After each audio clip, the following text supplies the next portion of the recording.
Hello friends, तो आज start करते हैं फिर से। आज आई होप ख़त्म हो जाएगा ये chapter, first chapter 10th class का। तो देखते हैं क्या है आज।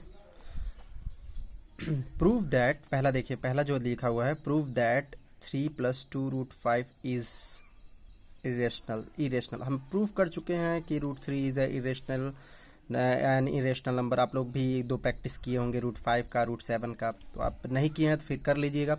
और मेरे ये पूरे चीज़ें जो हैं आप बार बार रिपीट करिए, बार बार देखिए उसको, एक बार नहीं, 2 बार नहीं, 3 बार, समझ जरूर आएगा, ये श्योर है। लेकिन प्रैक्टिस करेंगे तब, और पूरी स्टेबिलिटी, पूरे डेडिकेशन के साथ समझने की कोशिश करेंगे तब, ठीक है। तो आगे देखते हैं। तो हमें प्रूव करना है 3 + 2√5 इज इरेशनल। लेट 3, हमने ये मान लिया, लेट 3 + 2√5 इज रेशनल नंबर है। तब रेशनल है तो इसको p/q के फॉर्म में कन्वर्ट कर सकते हैं, लिख सकते हैं, एक्सप्रेस कर सकते हैं। तो p और q are coprime and q not is equal to 0। ये जरूरी होता है बगल में इतना इन्फॉर्मेशन लिखना, ठीक है। फिर यहाँ पे हो जाएगा 2√5 इज इक्वल टू p/q - 3। इसको थोड़ा सा सिंप्लीफाई करेंगे एलसीएम लेके, तो यहाँ पे आ जाएगा आपका 2 - 3√5/q, p - 3q/q। यहाँ पे एलसीएम लेके हम सॉल्व करेंगे तो q यहाँ पे डिनोमिनेटर हो जाएगा, ये 3 इधर चला जाएगा, तो p - 3q/q। तो यहाँ पे 2√5 इज इक्वल टू ये आया, फिर 2 को इधर ट्रांसफर करेंगे तो √5 is equal to p - 3q/2q, p - 3q/2q, ठीक है। तो ऊपर वाला एक्सप्रेशन से हमें ये नजर आ रहा है p/q जब रेशनल है तो ये सारे एक्सप्रेशन भी क्या होंगे, रेशनल ही होंगे, ठीक है। क्योंकि p और q कुछ इंटीजर्स के फॉर्म में होंगे, और जब इंटीजर्स को ऐसे इस एक्सप्रेस फॉर्म में लिखेंगे तो ये भी ऊपर वाला भी इंटीजर होगा, नीचे वाला भी इंटीजर होगा। That's why we can say this is a rational number, ठीक है। तो अगर ये रेशनल नंबर है तो इसका मतलब ये भी रेशनल नंबर है, क्योंकि ये इसके इक्वल है। वही चीज़ें हम नीचे लिखे हुए हैं, ठीक है। तो अगर राइट हैंड साइड हमारा रेशनल नंबर मिल गया तो इसका मतलब लेफ्ट हैंड साइड भी हमारा रेशनल नंबर होगा। और हम पहले भी ये प्रूव कर चुके हैं या जान चुके हैं कि एक फैक्ट है कि √5 इज एन इरेशनल नंबर। √5 क्या है, इरेशनल नंबर। तो ये वाला एक्सप्रेशन जो हमारा, ये वाला एक्सप्रेशन है, ये हमारा कंट्राडिक्ट हो रहा है, क्योंकि इधर वाला रेशनल मिल गया और इधर वाला इरेशनल होने लगा, ठीक है।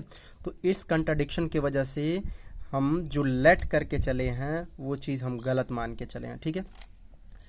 ये हमारा रेशनल हुआ है क्योंकि p और q एक इंटीजर्स के फॉर्म में होंगे, तो ये सब भी इंटीजर्स होंगे, और इंटीजर्स न्यूमरेटर, इंटीजर्स डिनोमिनेटर, तो ये रेशनल होगा। और ये जब रेशनल होगा तो ये भी रेशनल होगा। लेकिन हम जानते हैं कि √5 क्या है, इरेशनल है, ठीक है। ये प्रूव भी कर चुके हैं, और एक फैक्ट के फॉर्म में लिख सकते हो ऐसे कि it contradict the fact √5 is an irrational number. That's why we can say that जो हम एजम्पशन लेके चले हैं वो क्या है, रॉन्ग है।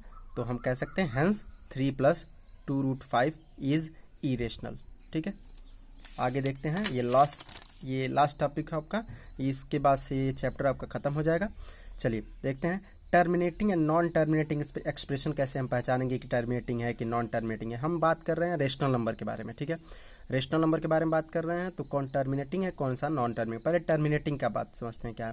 टर्मिनेटिंग वो होता है जैसे कि डिवाइड करने के बाद से हमें डेसिमल के कुछ स्टेप्स जाने के बाद से क्या हो जाए, डेसिमल के बाद से कुछ पॉइंट्स के बाद से कुछ नंबर जाने के बाद से वो क्या हो जाए, रुक जाए, या पूरी तरह से डिवाइड हो जाए। मीन्स रिमाइंडर क्या आने लगे, 0 आने लगे। जब रिमाइंडर 0 आने लगता है किसी डिवाइड करने पे अब रिमाइंडर 0 मिलने लगे, तो जो भी डेसिमल एक्सप्रेशन आया होगा क्वोशेंट में वो क्या कहलाएगा, टर्मिनेटिंग कहलाएगा, रुक जाएगा, क्योंकि वहां पे अब इसके आगे नहीं बढ़ेगा, तो टर्मिनेट हो गया, ओके।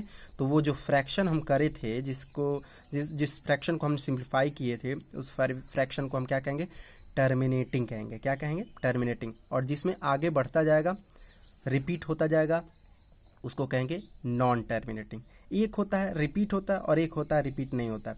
तो रिपीट जो नहीं होता है वो इरेशनल होता है। जो रिपीट, ध्यान रखिएगा, पॉइंट के बाद से जो रिपीट नहीं होता है ना, वो क्या कहलाता है, इरेशनल।